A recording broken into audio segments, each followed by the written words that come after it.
Pemberantasan Korupsi KPK menahan Wali Kota Ambon, Richard Louhenapesi, tersangka kasus dugaan korupsi terkait pemberian persetujuan izin prinsip cabang retail di Kota Ambon tahun 2020.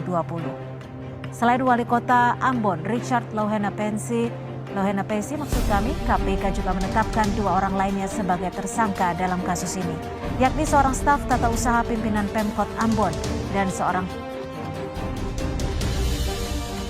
ditahan oleh KPK sebagai tersangka kasus korupsi. Warga Banjarnegara, Jawa Tengah memasang spanduk berisi sindiran dan juga dukungan. Sejumlah spanduk yang berisi dukungan dan sindiran kepada Bupati Banjarnegara Budi Sarwono ini terpasang di alun-alun kota Banjarnegara. Spanduk yang terpasang antara lain bertuliskan "Selamat Jalan Bupatiku".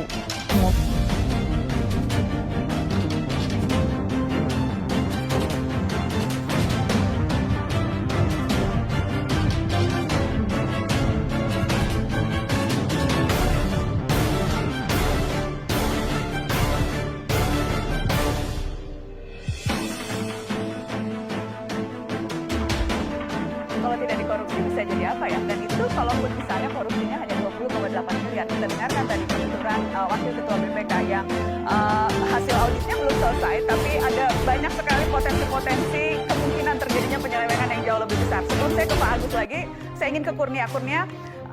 Yang jelas kan ketika ini pertama mencuat nih kasus Bansos, orang marah, publik marah, dan wajar mereka marah. Kemarahan mereka salah satunya kemudian diekspresikan dengan suara-suara meminta agar hukuman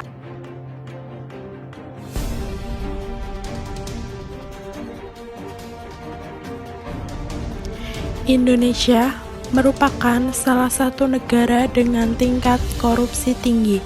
Pada tahun 2013, Indonesia menempati urutan ke-64 negara terkorup.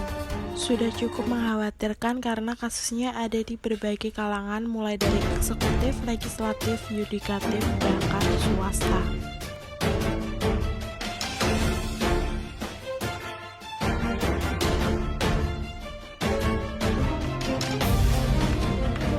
Berdasarkan pengamatan, solusi yang sampai saat ini diterapkan untuk koruptor di Indonesia adalah hukuman penjara, atau hukuman tersebut diterapkan untuk sebagian besar kasus korupsi dengan waktu kurungan penjara yang berbeda-beda sesuai dengan kasus yang dilakukan koruptor.